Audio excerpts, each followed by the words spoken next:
निजनाथा रामयात्रे name केला, किंवा नेदी अलंकार, किंवा नेदी अलंकार, म्हणून माझा विठ्ठला. रामयात्रेचं देखण निमित्त केलं आणि हरिपाळ देवानं राज्यवैभवाचा त्याग केला. काय गंमत आहे रामयात्रे करता राज्य सोडून दिलं, गाव नाही. केवढं राज्य आहे गुजरातचं, अवघ्या गुजरातचा राजा आहे, एका खेड्याचा नाही. अवघ गुजरात, ते गुजरात आता राजस्थान मध्येच काढून टाकला भाग, थोडासा काठेवाडचा भाग काढून टाकला. ज्या गुजरातला राज्य म्हणून संज्ञा निर्माण करून दिली आणि गुजरातची राज्य भूमी म्हणून ज्या भडोसला पहिली राजधानी तयार केली.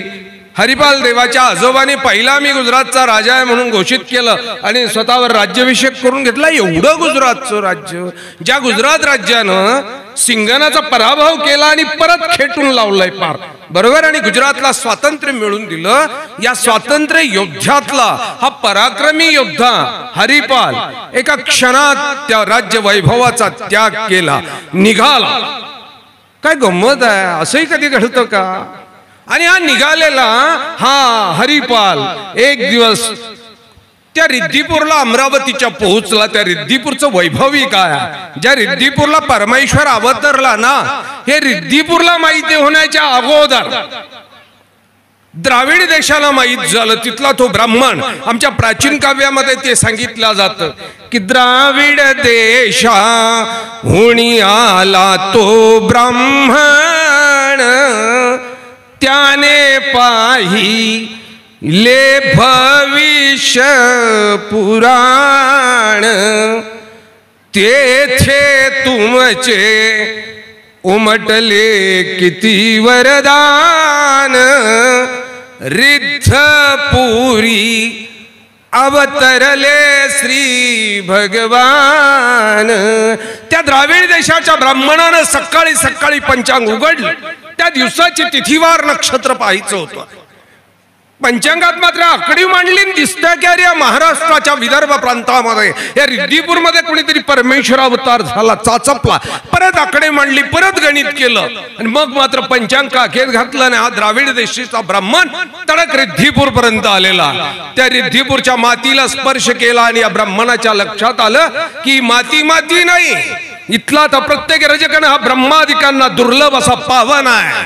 बघा तुम्ही, या त्या द्राविड देशाच्या ब्राह्मणाला कळालं बरोबर हरिपाल देवाचा तिथे प्रवास झालाय.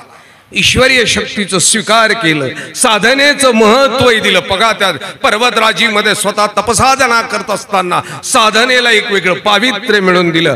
आणि मग महाराष्ट्र परिभ्रमणाला सुरुवात झाली. बघा, गंगा तीराची दोन्ही तीरं, गंगा तीराची माती वेगळी आहे, याहीपेक्षा महाराष्ट्राची माती वेगळी आहे.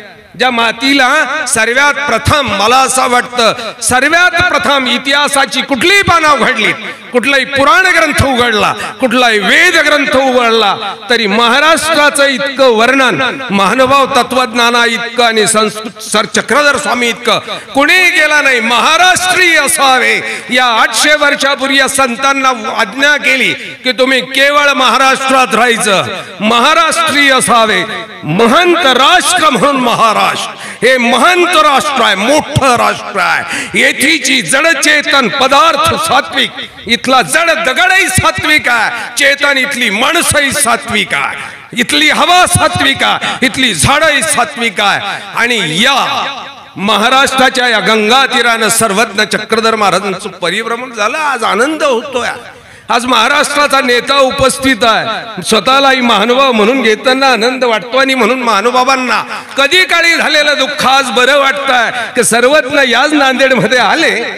आणि नांदेडची लीळा मोठी गमतीची आहे, काय सांगाव तुम्हाला.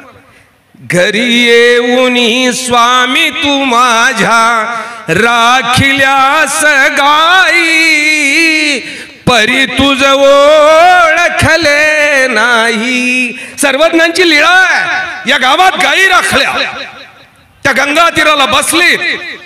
ज्या क्षणी ओळखू आलीत ना, त्या दिवशी नांदेड सोडून दिला. अंगणात झोपली, ताका भाताचं जेवण केलं. इथे त्या गायी राखत असताना सुद्धा महान तत्वज्ञान सांगितलं, मी गायी सोडू शकतो, बांधणार नाही. मी चारून आणू शकतो, दुनार नाही. मी जीवमात्रांना बंधापासून सोडवतो, बांधत नाही. मी जीवमात्रापासून काही अपेक्षा करत नाही. मी फक्त जीवमात्रांना देण्यासाठी आलेलो आहे. या नांदेड मध्ये ज्या परमात्मा भगवान चक्रधर स्वामींना ओळखलं नव्हतं, काही का होईना या 800 वर्षाच्या बरोबर या क्षणी, पावन क्षणी अवघ्या महाराष्ट्राला सर्वज्ञ श्री चक्रधर महाराजांची ओळख झाली. अवघ्या महाराष्ट्रानं सर्वज्ञ चक्रधर महाराजांची जयंती साजरी केली. आणि मला वाटतं ही महाराष्ट्राची नेती ही मंडळी यांनी महाराष्ट्र घडवला, महाराष्ट्र समृद्ध केला, महाराष्ट्राचा वारसा आणि परंपरा जपला, चालवला, इथली संस्कृती जोपासली. हो, मला असं वाटतं साहेबांचे पिताश्री, मला असं वाटतं महाराष्ट्र समृद्ध करण्याकरता, महाराष्ट्राची प्रत्येक जडणघडण होण्याकरता त्यांच्या पिताश्रींचा मोठा हातभार. मराठवाड्याला आलेलं पाणी असेल किंवा महाराष्ट्रातलं मोठं धरण असेल पैठणचं, हे मोठं म्हणजे मला असं वाटतं खरं तर तो सुवर्णक्षण होता की मराठवाड्याच्या विकासाचा खऱ्या अर्थानं त्यांनी चित्र आकाशगंगेमध्ये पाहिलं आणि साकारत असताना स्वतःचं जीवन समर्पण केलं. ही विकास पुरुष आहेत, ही माणसं विकासाचा ध्येय घेऊन जगलेली ही माणसं जेव्हा सर्वज्ञ चक्रधर स्वामींचा विचार हा महाराष्ट्राला समृद्ध करणारा आहे की सर्वज्ञ चक्रधर महाराज केवळ संन्यास घ्यायला भाग पडत नाही. साहेब, गैरसमज झाला, कृष्ण संन्यास घ्यायला भाग पडतोय. सर्वज्ञ चक्रधर महाराजांना सर्वांना सांगितलं लुंग्याने असा हिंडा एकदाची महाराष्ट्रात नाही. हो, गोविंद प्रभूंनी केवळ संन्यास घ्यायला लावला नाही, तर सर्वज्ञ चक्रधर महाराजांनी अगोदर महाराष्ट्राचा विचार समृद्ध करण्याची भाषा बोलली आहे. महाराष्ट्र वैचारिक दृष्ट्या समृद्ध झाला पाहिजे. तुम्ही बघा, पाणी दिलं, आता तुम्हाला सांगावं लागतंय पाणी जपून वापरा, परंतु पाणी देण्याच्या अगोदर पाणी जपून वापरा हा सिद्धांत सर्वज्ञ चक्रधर महाराजांनी 800 वर्षापूर्वी सांगितला की बाबा रे, ही साधन संपत्ती ईश्वरानं दिलेली आहे आणि म्हणून तुम्ही मुक्तपणे तिचा असा तुम्हाला वापर करता येणार. इथल्या प्राणी मात्रावर दया करायला लावली म्हणजे संन्यास घ्यायला लावला नाही, तुम्हाला सात्विकतेचा विचार दिला. त्याच वेळेला या भूमीच्या संरक्षणाचा आणि संवर्धनाचा विचार मांडला. आज झाडं नाहीये, नाहीच साहेब, झाडं नाहीये, झाडं लावणारी माणसंही नाही. ज्यांनी झाडं लावली ना त्यांना आम्ही जगू देत नाही. विचारा तुम्ही सर्व पाटील मंडळी आहात. अहो, हा मुंगल परिवार तर आमचा आहे साहेब. हा साहेब ओळखत असतील त्यांना, म्हणजे मला असं वाटतं मालोजीराव मोगलांच्या तालुक्याचा ही मुंगल, ही मालोजीरावच्या गावची. मालोजीराव मोगलांची तशी भाऊबन ही तिकडनं इकडे आली, काही कुटुंबांनी इकडे स्थिर झालं, अन्यथा हे मुंगल आणि ते मोगल एकच. यांचे नातेसंबंध आजही आहे. तुमच्यातलं कोणी झाड लावणार तुम्ही सांगा, उभा राहून. तुम्ही ऊस लावलाय, लिंबाचं झाड लावलंय, तुम्ही शेवगा लावला, बाबळीचं झाड लावलंय, वडाला फाशी दिली मावल्या वटसावित्रीला तुम्ही दोरे बांधून तुमच्या नवऱ्यानं झाड वावलंय का? तुम्ही तांब्यावर पाणी घातलं, जर तांब्यावर पाणी घातलं नाही तर तो नवरा कस काय देईल तुम्हाला? 8-7 जन्म एकच नाही. अरे बावळे, अरे तू पाणीच घातलं नाही ना त्याला कधी, तो कस काय देईल असा?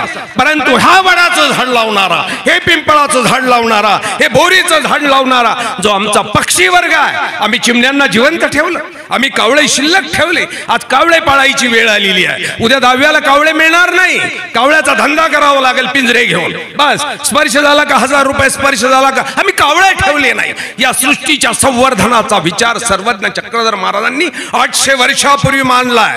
हो, 800 वर्षापूर्वी मांडला, 800 वर्षापूर्वी मानवतेचा विचार मांडला. हा, तुम्ही भूतग्रामा अभय द्यावे, सर्वज्ञांचं सूत्र आहे, तुम्ही भूतग्रामांना अभय द्या. सशाकडे पाहिलं ना, मांडी खाली येऊन बसला, माणसांना घाबरून पळालेला ससा माणसाच्याच मांडी खाली येऊन बसला. त्या डोळ्यातलं अभय होतं. हो, अभय होतं. मला साहेबांचा मगाचा तो प्रश्न आहे ना, मस्त हसू आलं होतं. मी तिकडे विचार करत होतो, साहेब ही माणसं जमा केलेली नाही, तू जमा केलेली नाही, ही जमा झालेली आहे. जमा केलेली माणसं आणि जमा झालेली माणसं या दोघांमधला बदल आहे. हो, दोघांमधला बदल आहे. जमा केलेली माणसं तुमची नसतात आणि जमा झालेली माणसं तुमच्या विचारानं एकत्र आलेली असतात. तुमच्या पाठीमागे जर कोणी माणसं उभी केली असतील ना, ती कधी पळून जातील हे सांगता येणार नाही, पण तुमच्या मागे उभी राहिलेली माणसं एवढा विश्वास ठेवत तुम्हाला पडू देणार नाही. उभी राहिलेली आणि उभी केलेली, जमावलेली आणि जमा झालेली, या दोघांमधला विचार वेगवेगळा आहे. सर्वज्ञ चक्रधर स्वामींनी सांगितलं, तुम्ही भूतग्रामा अभय द्या, हो अभय द्या त्यांना, त्यांचं संरक्षण केलं तर तुमचा. अरे तुम्ही मुंगी विरुद्ध न चिंतावे सगळे अफाट तत्वज्ञान, अफाट. सर्वज्ञांचा मुंगी विरुद्ध चिंतने जेव्हा जन्माला आलं ना, नंतर ज्ञानोबाचं आता विश्वात्मके जन्माला आलं. हो, हे अवघे विश्व माझे घर, हे नंतर जन्माला आलंय. बघा, ही संत परंपरा आहे. महानुभाव वैष्णवांचा विचार वेगळा नाही, महानुभाव जैनांचा विचार वेगळा नाही, महानुभाव बौद्धांचा विचार वेगळा नाही. आम्ही सर्व मानवतेच्या कल्याणाकरता धावणारी ही मंडळी आहे, केवळ मानवतेच्या कल्याणाकरता धावणारी मंडळी आहे. तुम्ही मुंगी विरुद्ध चिंतायचं नाही, मुंगीच्या सुद्धा विरुद्ध चिंतन करायचं नाही, तेव्हा तुम्ही वैचारिक समृद्ध व्हा. लक्षात घ्या, तुमचे मुंगी रांड न व्हावी, तुमच्या ज्याने मुंगी सुद्धा रांडकी झाली नाही पाहिजे, तिला सुद्धा वैधव्य आलं न पाहिजे. काय विचार आहे रजो? तुम्हा परस्परे परम प्रीती व्हावी. परम हा शब्द प्रीतीला लागलाय. लक्षात घ्या, श्रेष्ठ अशी दर्जाची प्रीती तुमच्यात असली पाहिजे. तुम्ही भेटल्यानंतर उफाळून आलं पाहिजे. बघा, तुम्ही वैष्णव भेटतात, उफाळून येतं, टोप्या बाजूला टाकल्या जातात आणि डोके संतांच्या पायावर टाकतात. टोपी बाहेर निघाली की अहंकार बाजूला जातो, रिकाम डोकं संतांच्या पायावर गेलं की नक्की समजायचं. आता हा नक्की समजायचं, त्या रजकणानं पावन झालेली माती याच्या कपाळाला लागली. हा, संत चरण रज लागता सहज वासनेचे बीज जळून जाय, अहंकार बाजूला झाला आणि संत चरणाने स्पर्श झालेला तो पावन कण तुमच्या डोक्याला लागला की तुमची वासना संपली. आणि वासनेनं तर आम्ही सर्व बांधलेलो आहोत ना. आम्हाला फॅनची वासना आहे, हा आम्हाला एसीची वासना आहे, कपड्याची वासना आहे, विकाराची वासना आहे, विकल्पाची वासना आहे. आम्ही सर्व वासनेनं ग्रसित झालेलो आहोत. सर्वज्ञ चक्रधर महाराज सांगतात, तुम्हा परस्परे परम प्रीती व्हावी. तुम्हाला आपापसात प्रेम निर्माण झालं पाहिजे एकामेकाबद्दलच. कृष्ण अवताराला समजून घेतला नाही, गोविंद प्रभू अवताराला समजून घेतलं नाही. गोविंद प्रभू बाबाच्या अवतारा वेळ कसं म्हटलं गेलंय बघा. त्या गोविंद प्रभू बाबांची एक लीळा मी फार वेळ बोलणार नाही. माझ्यानंतर मला असं वाटतं आजच्या सभेचे अध्यक्ष परमपूजनीय पट्टाधिष्ठित बदनापूर निवासी बाबाजी, या संपूर्ण कार्यक्रमाचे कार्याध्यक्ष परमपूजनीय पट्टाधिष्ठित कवीश्वर कुलाचार्य, एक मानव पंथाचा एक वेगळा दृष्टिकोन नकाशा त्यांनी डोळ्यासमोर ठेवलेला. मी विकास पुरुष वगैरे म्हणणार नाही. संताला विकास पुरुष हा उपाधी फार थोडी आहे. संत हीच उपाधी मोठी आहे मला असं वाटतं सर. परंतु तरी समाजाचा आराखडा त्या संतांच्या दृष्टीसमोर असावा की समाज कोणत्या दिशेनं न्यायचा. ज्ञानोबांनी कोणत्या दिशेनं नेला, तुकोबांनी कोणत्या दिशेनं नेला. सर्वज्ञ चक्रधर महाराजांनी गुजरात सोडत असताना 800 वर्षाचा समाज कसा घडवला पाहिजे दृष्टिकोन ठेवला आणि 800 वर्षापूर्वी त्याची घटना तयार केली. 800 वर्षापूर्वी श्री गोविंद प्रभू महाराजांनी समाजाची रचना केली. भगवद्गीता आहे हिंदू धर्माचं खऱ्या अर्थानं मला असं वाटतं त्याला काय म्हणतात, घटना ग्रंथ आहे. हिंदू धर्माचा तो घटना ग्रंथ आहे की हिंदू धर्माची ती घटना, मानवतेची ती घटना आहे भगवद्गीता. ती घटना आहे. त्या घटनेनं तुम्ही पुढे गेलात की तुमचा आत्मोद्धार सहज होणार आहे. तुम्हाला काही करायचं नाही, त्या घटनेमध्ये स्वतःला बांधून घेतलं पाहिजे. आणि म्हणून बाबा कवीश्वर कुलाचार्य आमच्या अमरावतीचे बाबाजी, उपस्थित असलेली सर्व आदरणीय संत, आमचे खिळकर बाबाजी, माझे बंधू नांदेडकर बाबाजी, इथे माझे भागवताचार्य आमचे संदीप दादाजी, आमचे हातगावचे बापूजी, बापूजी, ही सर्व अनावधान आमच्या आंध्रातले बाबाजी, अनावधानानं नावं माझ्या लक्षात राहणार नाही, तुम्हाला सर्वांची क्षमा मागतो. या परिषदेचे नेतेगण आमचे कानेराज बाबाजी या जिल्ह्याचे अध्यक्ष आहेत, मग ओपीराज बाबाजी, लेहराज बाबाजी, आमचे कमळाचे बाबाजी, ही सर्व मंडळी या परिसराची बांधलेली आहे. नेतेगणांमध्ये मला असं वाटतं चव्हाण साहेबांना महाराष्ट्र ओळखत नाही असं नाही. गेली 50 वर्ष, 50पेक्षा जास्त वर्ष असतील की चव्हाण हे नाव महाराष्ट्राच्या मातीवर सोन्याच्या अक्षराने लिहिल्या गेलेलं आहे. चव्हाण तिकडे दोन्ही सर्व यशवंतराव चव्हाण असतील, वसंतराव चव्हाण असतील, ही सर्व मंडळी बरोबर आहे ना, ही चव्हाण मंडळींनी हा महाराष्ट्र घडवला. कावळे साहेब माझ्या भागवताला वारंवार येतात म्हणून नेतेगणांची फारशी नावं येणार नाहीत. आमचे इलेराज बाबा बसलेले आहेत माझ्या परंपरेचे.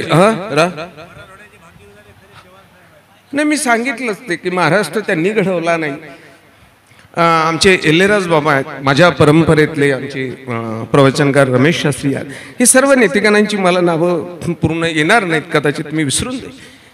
म्हणून मी फार बोलणार नाही, पण मला गोविंद प्रभू बाबांचं ते चरित्र सांगायचं की जातीयता नष्ट करण्याची पहिली मुहूर्तमेढ गोविंद प्रभू बाबांनी लावली 800 वर्षानं. त्या रिद्धिपूरचा विचार महाराष्ट्राने केला, सरकारने केला. नक्कीच युती सरकार असेल, आम्हाला थोडं फडणवीस साहेबांचं जास्तच वेळ आहे, कारण थोडं फडणवीस साहेबांचं बोट धरून आम्हाला पुढे जाता आलं. आणि आज मात्र युती सरकार थोडस भक्कमपणे उभं राहिलं. मराठीचं पहिलं मराठी भाषा विद्यापीठ जगाच्या पाठीवर रिद्धिपूरला उभं राहिलं. हे सुद्धा 800 वर्षाच्या इतिहासातलं सोनेरी पान आहे. इथे जातीयतेची मुहूर्तमेढ लोळली. मी आमच्या अमरावतीच्या बाबांना सांगेल, बाबा इथे आपल्याला एक स्मृती स्थळ निर्माण झालं पाहिजे की जातीयतेला पहिल्यांदा प्रखर असा विरोध केला असेल तर तो पहिला गोविंद प्रभू बाबांनी. कृष्ण चक्रवर्ती महाराजांच्या त्या भागवत चरित्रामध्ये आपल्याला पाहायला मिळतो तो काला आम्ही विकृत करून टाकला. त्याला मडकं बांधलं, त्याला रंग दिले, त्याला फुगे बांधले, दही टाकलं, खडीसाखर टाकली, मुरमुरे टाकली. मग नंतर आम्ही फोडायचं तंत्र शिकवलं त्याला. आता काठी लावा, विना लावा, मग याच्यानी फोडा, शुभास्ते फोडा. हे बाबा रे, त्या यमुनेच्या तीरावर कुठलं होतं रे मडकं, कुठलं सजावलं, त्याला फुगे लावले, कसलं होतं रे बा. त्या झाडाखाली तरी मुलं बसली, कन्हैयाला झालं कान्हा भूक लागली ना रे, जेवायचं. आता शिदोऱ्या सुटल्या, बसलीत, पोरं बसलीत, कान्हाही बसला. शिदोऱ्यांकडे पाहिलं, प्रत्येकाची शिदोरी वेगळी आहे. कन्हैयाने विचारलं, का रे वेगळे का बसलात? बघा तुम्ही भागवत कथा ऐका.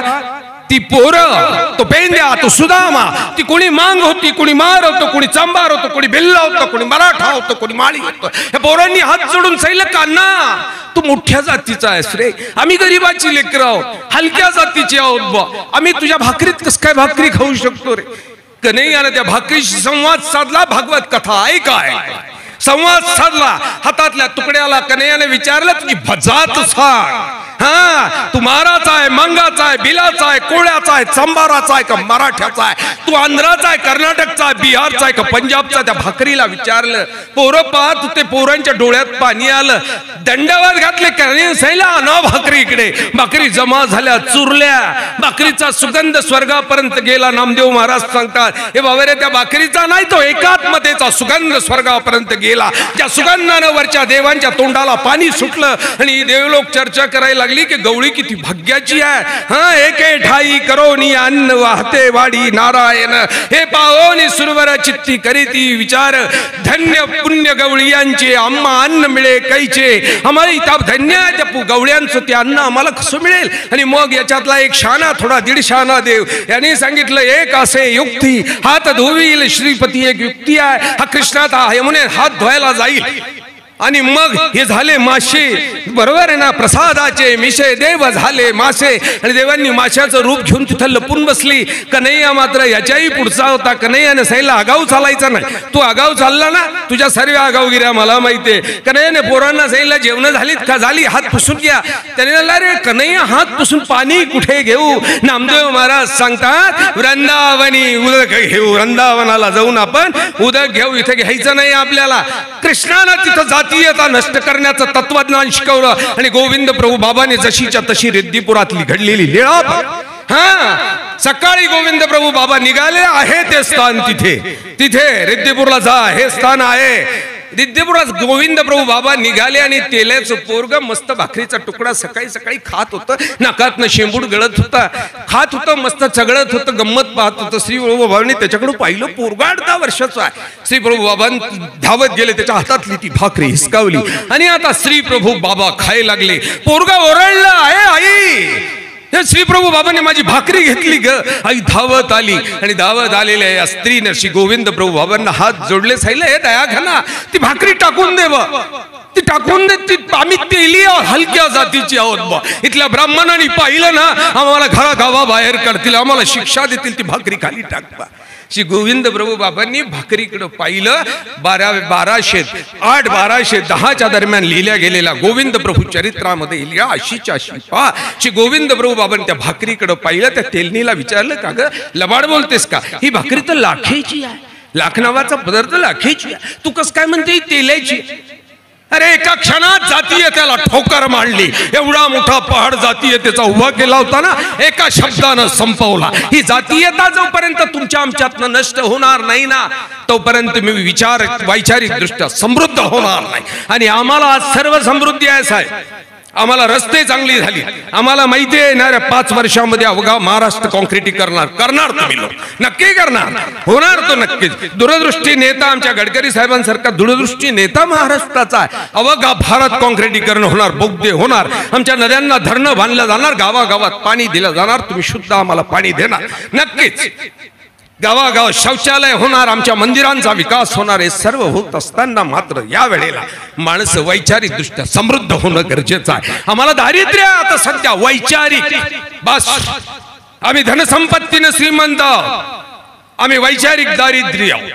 आणि वैचारिक दारिद्र्य एकाच गोष्टीनं तुमची मिटू शकते. तुम्हाला वैचारिक श्रीमंती फक्त अध्यात्माशिवाय कुठेही मिळणार नाही, कुठेही नाही. तुम्ही ज्या ज्या वेळेला निराश व्हाल, ज्या ज्या वेळेला तुम्ही पथभ्रष्ट व्हाल, त्या वेळेला जा कृष्णाच्या मंदिरात बसा, कन्हैयाला विचारा, कन्हैया नेमकं तुम्ही कन्हैयाच्या मंदिरात जाता मागायला जाता, जे मागायचं ते मागत ना, कन्हैया तुम्हाला द्यायला बसलेला आहे, तुम्ही मागायला जाता. बघा तुम्ही काय गंमत आहे, तुम्ही जे घेऊन जाता ना ते त्याला नको आहे. तुम्ही नारळ घेऊन जाता त्याला नको आहे, तुम्ही सुपारी घेऊन जाता त्याला नको आहे, त्याला हार घेऊन जाताय तो त्यालाही नको आहे. मधुपुष्पांचा हार नको पण नम्र व्हावया विसरू नये. मधुपुष्पांचा हार नको पण प्रेमालिंगण सतत हवे. तू गळ्यात हार घालू नकोस बा, तुझ्या हाराचं कदाचित ओझं होईल, तुझ्या फुलांचा डाग पडेल, कदाचित तू घातलेला हार फाशीला सुद्धा देईल, परंतु तू दिलेला आलिंगन एकमेका भेटल्या हे भेटल्याचा पाडू जाय. तू आलिंगन दिलंस ना तर देव भेटल्याचा आनंद मिळणार आहे. बघ ना बा, तुला एकामेकाला आलिंगन देता येतं का आपल्याला? आपण देतो का पाहावं? आपल्या भेटीच होत नाही साहेब, आपण एकामेकाला धडकतो फक्त, बस आपले सारखे धडकाधडकी चालू आहे, भेटी कुठे होत आहेत? मधुपुष्पांचा हार नको पण प्रेमालिंगण सतत हवे. गंधाक्षदा लावू नको पण नम्र व्हावया विसरू नये. तुम्ही गंधाक्षदाचा ढोंग करू नका, पण नम्रतेने मात्र तुम्ही एकामेकाला प्रणाम करा. त्या प्रणामातनं उत्स्फूर्तपणे जी भावना आणि ऊर्जा निर्माण होणार आहे ना, मायबाप हो तेव्हा तुमच्यातला माणूस जन्माला येणार. राष्ट्रसंत तुकडोजीने सांगितलं होतं, हे कन्हैया खूप माणसं आहेत रे, घेऊन टाक ना, तुला किती घायची ती. कन्हैयाने सांगितलं नको रे बाबा, यातला कुठलाच माणूस मला नको आहे. महानुभावांना कुणीच वावडेल, महानुभावांना वैष्णव आवडे नाही. तुकडोजी मला तर कुणीच वावडेल. मला 5 मिनिटापूर्वी फोन आलेला आहे, तो कोल्हापूर जवळ ते एक मोठं देवीचं संस्थान आहे, तिथला 30 तारखेचा कार्यक्रम आहे. महानुभावांना कुणाचंच वावडा नाही. महानुभावांना विचार समृद्ध असलेली माणसं आवडतात, बस माणसं आवडतात. सर्वज्ञ चक्रधर महाराज गंगा तीरानं माणसं शोधत होते, तुकडोजी महाराज माणसं शोधत होते, गाडगे बाबा माणसं शोधत होते. शोधत शोध शोध चालू आहे शोध. भगवद्गीतेमध्ये कृष्ण सांगतो, मनुष्याराम सहस्रेषु, हजारात एक माणूस भेटत नाही. तुकडोजीला कन्हैयानं सांगितलं, तुकडोजीचं इतकं देखणं वर्णन आहे, मज माणूस द्या हो द्याना, मज माणूस तो ही मिळेना, जो सतत रमी अन दान धर्मी. जो सततपणे धर्मामध्ये आहे, धर्म म्हणजे मानवता, लक्षात घ्या. धर्म म्हणजे मानव, धर्म म्हणजे मुस्लिम नाही, धर्म म्हणजे ख्रिश्चन नाही, धर्म म्हणजे मानवता. लक्षात घ्या, मानवतेचा धर्म एकनाथांना समजला. ज्या पैठणच्या रेतीमध्ये, त्या वाळवंटामध्ये रेतीच्या खड्या इतकी माणसं होती, पण तानेनं व्याकुळ होणारं गाढव एका माणसाला दिलं, एकाच माणसाला दिसलं, त्याची भूक कळाली आणि त्याला पाणी पाजलं. एकच माणूस ज्याला मानवतेचा धर्म कळाला होता. सर्वज्ञ चक्रधर महाराजांना मानवतेचा धर्म कळाला होता. कुत्र्याला दगड मारला ना तरी सर्वज्ञ चक्रधर महाराजांनी डोकं धरलं होतं आणि विचारलं होतं, का रे त्याला दगड का मारला? भक्तानं सांगितलं, जीजी माझी भाकरी नेली, झोळी नेली. सर्वज्ञ चक्रधर महाराजांनी, तुझी झोळी तू सांभाळ ना, त्याची कुणी आईबाई नाही का? त्याच्याकरता स्वयंपाक करून ठेवे, कुणी आईबाई नाही.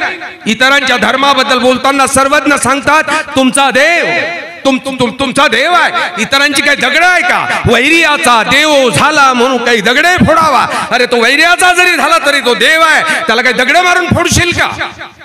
स्त्रियांबद्दल बोलताना सर्वज्ञ चक्रधर महाराज साहेब, आम्ही 33% 35% करतो. 12व्या शतकात ज्ञानोबांची ज्ञानेश्वरी पहा, नाही तर सर्वज्ञ चक्रधर महाराजांचं लीळा चरित्र बघा. या दोन्ही समाजांना एकाच वेळेला, आज दोन्ही समाजामध्ये वैचारिक दृष्ट्या मला असं वाटतं प्रदूषण झालेला. ते वैचारिक प्रदूषण बाजूला करून आपण जर झळाळवणार तर महाराष्ट्र समृद्ध राजकारण्यांनी आपल्याला घरं दिली, दारं दिली, रस्ते दिले, पाणी दिलं. आता आपल्याला महाराष्ट्र वैचारिक समृद्ध करायचा आहे. आपण संत उभी राहिलोत ना, एकाच वेळेला महाराष्ट्र समृद्ध होईल आणि हे महाराष्ट्राची माती पुनश्च एक वेळेला संतांची भूमी होणार आहे. हा, ज्योतिबांची भूमी होईल. इथं महात्मा गांधी आल्याशिवाय राहणार नाही. गांधीजींना थांबण्याकरता वर्धा सापडत आहे. गुजरातमध्ये फार थांबत नाहीत बघा. महाराष्ट्रातनं गंगा वाहते, ज्या गंगेला त्या पावित्र्य आहे तेवढंच इथंही पावित्र्य आहे. सर्वज्ञ श्री चक्रधर महाराजांचा तो विचार समाजापर्यंत गेला पाहिजे, नक्की गेला पाहिजे, नक्की जाणं गरजेचं आहे. मायबाप हो, मी किती वेळ बोलू शकतो, माझा नाद आहे, बोलणे छंद आहे. मग जो भांडवल दुसरं कोणतंच नाही. नांदेड जिल्हा हा आमच्या संत मंडळींनी अधिक वैचारिक परिपक्व केले. मला असं वाटतं 800 वर्षानंतरचं एकच आंदोलन फक्त नांदेडमध्येच झालं होतं. मोर्चा एकच निघला 800 वर्षानंतर. महानुभावांनी 800 वर्षात कधी मोर्चा काढला नाही, कधी म्हणजे कुठेच नाही, दगड मारतच नाही ही मंडळी. तर सर्वज्ञ सांगतात, बाबा रे मारिता पूजिता समानाची व्हावा किंका. तुला मारणारा आणि पूजणारा सारखाच आहे, तू खाली मानेनं चालत राहा. परंतु गोरक्षांच्या त्या स्थानाकरता मात्र आमची मंडळी त्यावेळेला उभी राहिली. गावामध्ये मोठी रॅली काढली, दगड मारून नाही, आरोळ्या देऊन नाही, जय जयकारानं करून नाही, घोषणा देऊन नाही, कुठलाही झेंडा घेऊन नाही, खाली मानेनं मुकाटपणे आणि खाली मालून चाललात ना तुम्ही, समजायचा खाली मानेनं केलेला हा निषेध दगडांपेक्षा महाभयंकर असतो. कारण तो काळीस फाडून जातो, दगडाने डोके फुटतात. तुम्ही खाली मान घालून एखादा बोलत असला तर निघून जा, समोरच्या काळजाच्या चिंदड्या होऊन जातात. माझ्या गुरुने मला भांडायचं तत्व शिकवलं होतं की तू भांडायचं कसं म्हणून. त्यांनी मला एक काम कर, समोरचा शिव्या द्यायला लागला का तू त्याच्याकडे हसत राहा, फक्त हसत राहा. तो उड्या मारतो आणि शेवट त्याला स्वतःचे कपडे फाडावे वाटतात. तू तुझं हसणं थांबवू नको. तुझं हसणं हे महाभयंकर शस्त्र आहे, समोरच्याला उद्ध्वस्त केल्या जात शिवाय राहणार नाही. आणि महानुभावांनी त्या गोरक्षांच्या स्थानाकरता इथं केलेली ती रॅली, आज गोरक्षांचं स्थान मुक्त झाले, ज्याला एवढा मोठा निधी शासन देत आहे. अनेकांचं योगदान त्यामध्ये आहे. नेमकं कुणाचं योगदान हे सांगणं बरं नाही, परंतु अनेकाच्या योगदानातनं आणि त्याच वेळेला सर्वज्ञ श्री चक्रधर महाराजांच्या कृपा प्रसादानं त्याची इच्छा असल्याशिवाय काही होत नाही. त्याची इच्छा असावी लागते. त्या परमात्म्याची इच्छा आता प्रवृत्त झाली आणि परमात्म्यानं स्वतःला प्रगट केलेला आहे. साहेब त्या स्थानाची लीळा कधीतरी आपला योग आला की त्या स्थानाची लीळा पा, जी भागवत कथेमध्ये कृष्ण चक्रवर्ती ज्या गायी राखायचे तिथं तो गायीचा तो प्रसंग, तिथं गोकुळ अवतरला होता, नक्की अवतरला होता. तिथं गोकुळ होता, तिथं यमुना होती, तिथं गवळ्याची पोरं बसलेली होती. त्या गायी सर्वज्ञ चक्रधर महाराजांकडे कृष्ण म्हणून वेधल्या होत्या. त्या गंगेच्या तीरावर बांसरीचा स्वर नादत होता. अवघ गंगा तीर गोकुळमय झालेलं होतं. ते पावन तीर्थक्षेत्र तुमच्या मातीत आहे, तुमच्या मातीत आहे. आणि तुम्ही वैचारिक समृद्ध अशा कुटुंबातनं आलेले आहात. वेगळा विचार तुम्ही महाराष्ट्राला दिलेला, भाग्यवान तुम्ही आहात. नांदेडकर मंडळी,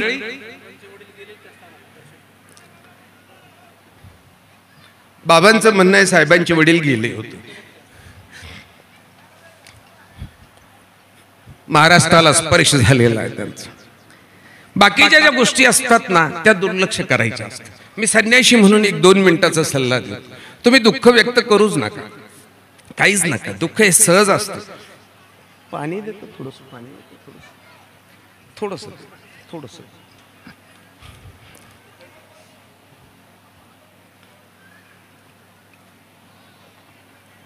तुम्ही दुःख व्यक्त करा, तुम्ही निराश होऊ नका, तुम्ही दुःखही व्यक्त करू नका. दुःख व्यक्त करून निराश झाला होता तर राजा छत्रपतीने कधीही महाराज स्वराज्य निर्माण केलं नसतं. कधीच हा, क्षणभर राजे थांबले असतील, परत उभे राहिले आणि म्हणून स्वराज्य निर्माण झालंय. निराशावादी वेळ येत असते, माणूस निराश होत असतो. महानुभाव 800 वर्ष निराश झाला नाही साहेब. महानुभावांचा इतिहास प्रचंड मोठा आहे. महाराष्ट्राची राणी राजा रामदेवाची पत्नी कामाईसा, तुम्ही ऐकलं पाहिजे आज. आमच्या ऐकण्याच्या तडाख्यात तुम्ही पहिल्यांदा सापडताय, त्याला आम्ही तुम्हाला सोडणार नाही राहू. आम्ही ऐकवणार तुम्हाला आमचं, आम्ही ऐकवणार. थोडे नाशिकचे आहोत, थोडे रांगडे बोलतो, पण आम्ही ऐकवणार ना. आमचं बरं कुणाला सांगणार आम्ही? आमचे मायबाप कोण आहात? तुम्हीच तो आहात ना. आणि मग गारानं कुणाजवळ मांडायचं? महाराष्ट्राची राजी राणी, रामदेवाची पत्नी कमाईची महानुभाव पंथाची दीक्षा घ्यायला आली होती. साहेब, महानुभावांचा इतिहास आहे. राजा रामदेवाच्या दरबारामध्ये राजा रामदेवाला भिकारी करणारा कवी नरेंद्र, त्याचा ग्रंथ महानुभाव पंथात आणि कवी नरेंद्रानं संन्यास घेतलेली इतिहास आहे. ज्या नामदेव महाराजांचा चरित्र सांगलं जातं ना, नामदेव महाराज महानुभाव पंथाचे पहिले आचार्य श्री नागदेवांना भेटायला गेले होते, धर्मचर्चा करायला गेले होते. काय संवाद आहे हो, बघा ना तुम्ही. अलीकडच्या काळात विचार केला ना तर लोकमान्य टिळक आणि महानुभाव संतांची मैत्री होती. लोकमान्य बाळ गंगाधर लोकमान्य टिळकांनी महानुभाव बद्दलची काढलेली उद्गार आजही महानुभावांचा इतिहास या ग्रंथामध्ये जसाच्या तसंच आहे ना. बघा ना तुम्ही. राजा छत्रपतीची अष्टप्रधान होती. नांदेडकर लक्षात घ्या, राजा शिवछत्रपती. जय शिवाजी, जय भावा. या भावड्या, तुला माहिती आहे का अष्टप्रधान? सांगा उभा राहून कोण अष्टप्रधान आहेत? 8 प्रधान कोणती होती? नाक आपले दगड मारायचे, शिवाजीकडे पाहायचं. जय शिवाजी, जय भावा. हे भावड्या, शिवांचा इतिहास बघणारे वेड्यासारखा का बोलतोस? या शिवांचे अष्टप्रधान होते. या अष्टप्रधानातला एक प्रधान हंबीरराव मोहिते महानुभाव पंथाचे अनुयायी होते. हंबीरराव मोहिते. जा फलटणला. त्या फलटणची ती रंगशिळा त्या स्थानाकडे बघा. जा भोगरवाडीला. त्या भोगरवाडीला त्या हंबीररावांचं गाव आहे, तिथे बघा हंबीररावने बांधलेलं मंदिर. हंबीररावानं त्या मंदिराच्या उदरनिर्वाह करता केलेलं राजांनी वक्तव्य. हंबीरराव तलवार बाळगत नव्हते साहेब कधीच मॅनेमध्ये. लाकडाची पट्टी असायची, वर मूठ असायची. एक दिवस महाराजांना गारानं केलं की यांच्या तलवार नसते म्हणून हे नाटकी आहेत, यांच्या मेनेमध्ये लाकडाची पट्टी आहे. राजांनी बोलवलं, उभं केलं. हंबीररावानं विचारलं तलवार काढून दाखवा. हंबीररावाने हात जोडून सांगितले, महाराजाच्या तलवार नाही, मी महानुभाव पंथाचा अनुयायी आहे. सर्वज्ञ श्री चक्रधर महाराजांच्या विचारांचा पाईक आहे. अहिंसा आमचं तत्वज्ञान आहे. परंतु राज्यावर जेव्हा संकट येईल ना तेव्हा राज्य आमचा धर्म आहे. हो, तेव्हा राज्य आमचा धर्म आहे. कारण युद्धात मिळालेला शिपाई माणसं मारतो, ते खून करत नाही. स्वतःचं राज्य वाचवण्याकरता तू शौर्य गाजवत असतो. अर्जुनाला सांगितलेलं तत्वज्ञान होतं, तू युद्धभूमीवर माणसं मार. ही माणसं मेलेली नाही आणि तू मारलेलंही नाही. तू खुनी नाहीस, तू योद्धा आहे, तुला स्वर्ग मिळणार आहे. हंबीररावाचं ते बोलणं आमच्या महाराष्ट्राच्या राजानं ऐकलं. राजा प्रसन्न झाला आणि राजानं तिथे सांगितलंय, बघा एक वेळेला महानुभावांचा इतिहास सांगितलं. अरे हत्ती सोडा 24 तास, तो जेवढ्या जागेत फिरेल तेवढी जागा या मंदिराच्या उदरनिर्वाह करता द्या. आणि अंबीरावानं दिलं, माग तुला काय हवंय? तेव्हा अंबीरावाने त्या शिळेकडे बोट केलं, ज्या शिळेवर आमच्या श्री चक्रपाणी महाराजांनी खेळक्रीडा केली. ती शिळा अशा जागेवर होती, परंतु राजाने सांगितलं ती शिळा काढा द्या. आज त्या रंगशिळेची मंदिर आमच्या फलटणमध्ये आहे, आमच्या पोगरवाडीला. परंतु महानुभावांनी या इतिहासाचा आधार घेऊन मात्र महाराष्ट्राची शांतता कधी भंग केली नाही, कधीच नाही. हा महाराष्ट्र शांत राहिला पाहिजे तरच महाराष्ट्र महंत राष्ट्र राहील. येथीची माती सात्विक राहील, माणसं सात्विक राहतील, दगड सात्विक राहतील, झाडं सात्विक राहतील. हा महाराष्ट्र आहे. या महाराष्ट्रात तुम्ही जन्माला आला. तुमच्या पिताश्रीचा आणि तुमच्या कुटुंबाचा मोठा वारसा आहे. गंगेच्या तीराला तुमचं घर आहे. आमचा देव श्रीकृष्णाचा मोह होण्याचा जिथं जागा आहे ती जागा तुमच्याकडे. आमचा देव तिथून निघायचा त्र्यंबकेश्वरून. साहेब, आम्ही नाशिककडे थोडे दुर्दैवी आहोत. आम्ही त्र्यंबकेश्वरून देव निघाला का राहेरला येऊन मुक्कामी थांबायचा.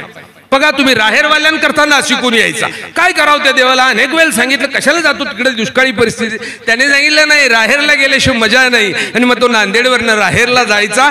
इथे भिक्षा मागितली, गायी चारल्या. तुम्ही भाग्यवान आहात, देवानं तुमच्या गावात गायी चारल्या, तुम्ही भाग्यवान आहात. निराशा येत असते, जात असते. मी कवी कुसुमाग्रजांच्या गावाचा, शिरवाड हे माझ्या निफाडच्या जवळ आहे, 10 किलोमीटरवर आहे साहेब. कवी कुसुमाग्रजांची कविता अतिशय देखणीय. मी बस कवितेनं माझ्या कार्यक्रमाचा, माझ्या बोलण्याचा समारोप करतो. विवा शिरवाडकर अतिशय देखणं सांगतात साहेब. या कविता समाजापर्यंत काय येत नाही हा प्रश्न आहे. भगवद्गीतेतली काही श्लोक काय येत नाही? तुमच्या राजकारणामध्ये भगवद्गीतेचे श्लोक यायला पाहिजे, बरोबर की नाही बाबा? हे सर्व कृष्ण भक्त असले राजकारण. यांना राजकारण जर करायचं असेल ना तर यांनी कृष्ण भक्तच झालं पाहिजे. कृष्णा इतकं सुपिरियर राजकारण कोणालाही करता आलं. अतिशय सुपिरियर राजकारण करायचा तो. काय त्या युद्धभूमीवर उभा राहिला, त्या अर्जुनाला भगवद्गीता सांगितली, अर्जुन शरण आला. 5च मिनिटात सांगतो, तुम्ही मी दोघंच बोलू. आता तुम्ही निवांत, तुम्ही तंबाखू बिड्या उरका साहेबांना मला 2 मिनिटं बोलू द्या. हा, तुझ्या युद्धभूमीवर त्या अर्जुनाला सांगितलं, अर्जुन शरण आला साहेब. नष्टो मो स्मृतिर्लब्धा त्वत्प्रसादान मयाच्युत स्थितोस्मी गत संदेय करिष्ये वचनम तव. तू सांग काय करायचं आता. अर्जुनानं धनुष्य उचवलं, आता ओढलं, बाण सुटणार का नाही सांगितलं, थांब थोडं. धनुष्य खाली ठेवलं. अर्जुन विचार करायला लागला, आता काय रे. कौरवातली सेना विचार करायला लागली. आतापर्यंत 2 तास काहीतरी बोलत होते, आता यांनी धनुष्य उचललं आणि कृष्णाने याला थांबवलं. कन्हैयानं समोर पाहिलं, त्या कौरव सेनेकडे पाहिलं, हळूहळू पाहत गेला आणि मग त्याच्यात यादव सेना डोळ्यासमोर आली. यादव सेना तिकून नव्हती, कौरवाकडून नव्हती. त्या यादव सेनेकडे पाहिलं, सेनापतीला हात वर केला आणि त्याला सांगितलं, इकडे कृष्णाचा यादव सेना तिकडे आहे. हात केला त्या सेनापतीला, सर नारायणी सेना आहे. तो सेनापती मालकानं बोलवला, घोड्यावर त्या रथावरून उतरला, पळत सुटला. ही लोक पाहायला लागली, कौरव सेनेतली असलेली सेना समाविष्ट झालेली यादवांची. हा सेनापती कृष्णानं बोलवला ऐन वेळेला म्हणजे काय, पळतच गेला. कृष्णानं सांगितलं जवळ आहे अजून. तो जवळ गेला, त्याला मूर्खा अजून जवळ आहे. तो जवळ गेला, कान पुढे कर, कान पुढे केला. त्याला सांगितलं तुमच्या रावट्यांमध्ये कापसाचा काय भाव आहे. तो चक्रावला, म्हणजे काय मूर्खासारखा प्रश्न. युद्धभूमीवर माणसं मारायची, आता भगवद्गीता सांगितली आणि हे काय रे होता. म्हणजे त्याला गदड्यासारखा हसू नको. तुमच्या रावट्यांमध्ये कापसाचा भाव काय.